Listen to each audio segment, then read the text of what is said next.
Kartik private company में sales manager था। उसके माता पिता, पत्नी मीरा, बहन राधा और 2 बच्चे हैं।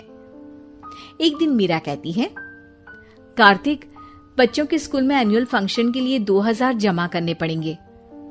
अरे अभी कुछ दिन पहले ही तो 10,000 जमा किए थे ना। हाँ, वो तो फीस और प्रोजेक्ट के पैसे जमा किए थे। अभी तो अगले महीने एडमिशन फीस और किताबों के पैसे भी जमा करवाने पड़ेंगे। 40 से 50 हजार का खर्चा है। मीरा, इतनी तो सैलरी भी नहीं है मेरी, ऐसे कैसे काम चलेगा? तो मैं क्या करूं? बच्चे को सरकारी स्कूल में डाल दूं? मीरा, तुम जानती हो ना, मैं मुश्किल से 35 से 40 हजार ही कमा पाता हूँ। इस घर के खर्चे दिन ब दिन बढ़ते जा रहे हैं, थोड़ा कंट्रोल करो ना। क्या खाना और कपड़े पहनना भी बंद कर दूं? मैं ऐसा नहीं कह रहा हूँ मीरा। तुम जानती हो राधा का भी पोस्ट ग्रेजुएशन पूरा होने वाला है। घर के खर्चों के साथ उसकी शादी की जिम्मेदारी भी उठानी है। मेरे बच्चों की पढ़ाई से ज्यादा इम्पोर्टेंट राधा की शादी है, तो करो जो मन में आए। मैं बोझ लगती हूँ तो मैं बच्चों के साथ अपने मायके चली जाती हूँ। तुम्हारी सारी मुसीबतें ही खत्म हो जाएगी। मीरा, मुझसे बहस मत करो। सुबह सुबह ऑफिस जाने के टाइम पर ही कलेश करके दिन मत खराब करो। इतना बोलकर कार्तिक वहां से चला जाता है।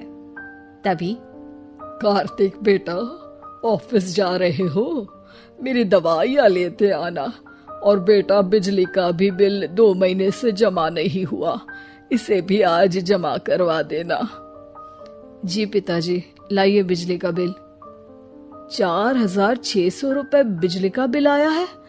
माँ, मीरा, राधा, कितना ज्यादा बिल आया है। भैया, ये 2 महीने का बिल है और मैं तो सिर्फ फोन चार्ज करती हूँ। अरे बेटा, मैं तो गीजर से पानी गर्म करने के अलावा मेरे कमरे में एक पंखा और एक लाइट ही तो जलते हैं। मीरा, तो फिर इतना बिल कैसे आया? हाँ, सारा इल्जाम मेरे पर ही लगा दो ना। भाभी, आप भी तो एसी चलाती हो, उससे भी बिजली का बिल बहुत ज्यादा आता है ना। एसी मेरे मायके से आई है और वो भी अब सबकी आंखों में खटकने लगी है। मीरा, अपना मुंह बंद करो और आज के बाद तुम एसी नहीं चलाओगी। माँ, आप भी अपना पानी धूप में गर्म करके नहाया करो। कार्तिक ये कहकर घर से ऑफिस के लिए निकल गया। घर से कुछ आगे जाते ही उसकी गाड़ी पंचर हो गई। कार्तिक को पंचर बनवाकर ऑफिस पहुंचने में लेट हो गया। बॉस ने कार्तिक को अपनी कैबिन में बुलाया। may I come in, sir? Come in. बहुत लेट हो तुम। सॉरी सर, कुछ प्रॉब्लम्स की वजह से लेट हो गया। मुझे कुछ नहीं सुनना। तुम्हारा टारगेट कंप्लीट हुआ?